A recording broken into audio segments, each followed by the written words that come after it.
అదే RTV app వార్తల్ని క్షణాల్లో చదివే అవకాశం ఉంటుంది. ఒక న్యూస్ పేపర్, ఒక టెలివిజన్ ఛానల్ మీ చేతుల్లో ఎప్పుడూ ఉంటాయి.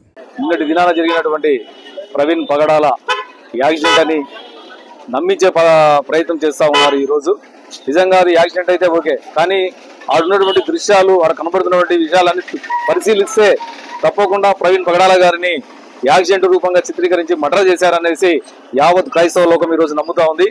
కాబట్టి దాన్ని లేట్ చేయకుండా ప్రభుత్వ అధికారులు, ప్రభుత్వ నాయకులు తక్షణమే దాన్ని పూర్తిగా పోస్ట్ మార్టం రిపోర్ట్ను ప్రజలకు అందుబాటులో ఉంచాలా. అలా లేని పక్షాన క్రైస్తవ లోక సమాజం నిద్రిస్తున్నటువంటి సింహాలు అవి గలం ఇప్పినాయంటే చాలా కష్టం. ఎందుకంటే క్రైస్తవులు అని పిలువబడుతున్నటువంటి అనేక మంది దళితులు ఈరోజు గుళ్లకు బళ్లకు దూరంగా ఉన్నటువంటి పరిస్థితులు.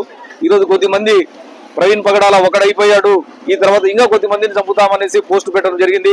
ఎవరైతే ఇంకా మిగతా వాళ్ళని చంపుతామని పోస్ట్ పెట్టారో అలాంటి వారిని ప్రభుత్వం తక్షణం అరెస్ట్ చేసి వాళ్ళను కఠినంగా శిక్షించాలి. క్రైస్తవ కుటుంబాలకు, క్రైస్తవ సంఘాలకు, క్రైస్తవ పాస్టర్లకు భరోసా ఇవ్వాలి. ప్రభుత్వం అండదండలు ఉండాలనేసి మేము కోరుకుంటున్నాము.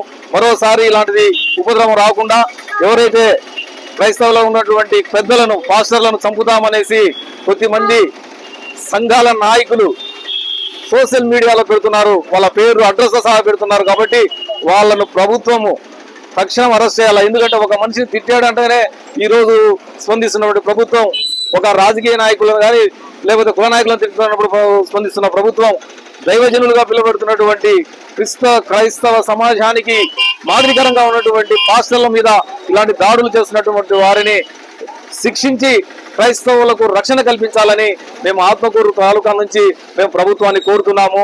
ఈ సమయంలో మనము క్రైస్తవ పాస్టర్స్ అసోసియేషన్ అందరూ కూడా ఐక్యత కావాలని, జరిగిన సంఘటనల గురించి అందరికీ తెలుసు. అందుకే ప్రవీణ్ పాస్టర్ గారికి జరిగినటువంటి ఈ యొక్క చాలా ఘోరమైనటువంటి ఆ యొక్క సన్నివేశాన్ని మనము ప్రతి ఒక్కరము కూడా మనము ఖండించాలి. అది ప్లాన్గా ఆయనను చంపినారని, కానీ ప్రభుత్వం కూడా ఇంతవరకు మరి నాయకులు ఎవరు కూడా, ప్రతిపక్ష నాయకులు కానీ ప్రభుత్వం కానీ స్పందించలేదు. ఎక్కడ కూడా టీవీలో కూడా వాళ్ళ యొక్క ఆ స్లోగన్ వినిపించలేదు, చర్యను తీసుకోమని చెప్తా ఉన్నారు. స్పందించినారని చెప్తున్నారే తప్ప. కనుక మాకు న్యాయం కావాలి. ఏమి న్యాయం కావాలంటే అది సహజ మరణం అయితే ఓకే, అది కాకపోతే తగినటువంటి న్యాయము జరిగించాలని మేము డిమాండ్ చేస్తున్నాం. మరిన్ని వీడియోస్ కోసం ఛానల్ ని సబ్స్క్రైబ్ చేయండి. లేటెస్ట్ అప్డేట్స్ కోసం వాట్సాప్ ఛానల్ ని ఫాలో చేయండి. అండ్ లింక్ డిస్క్రిప్షన్ లో ఉంది.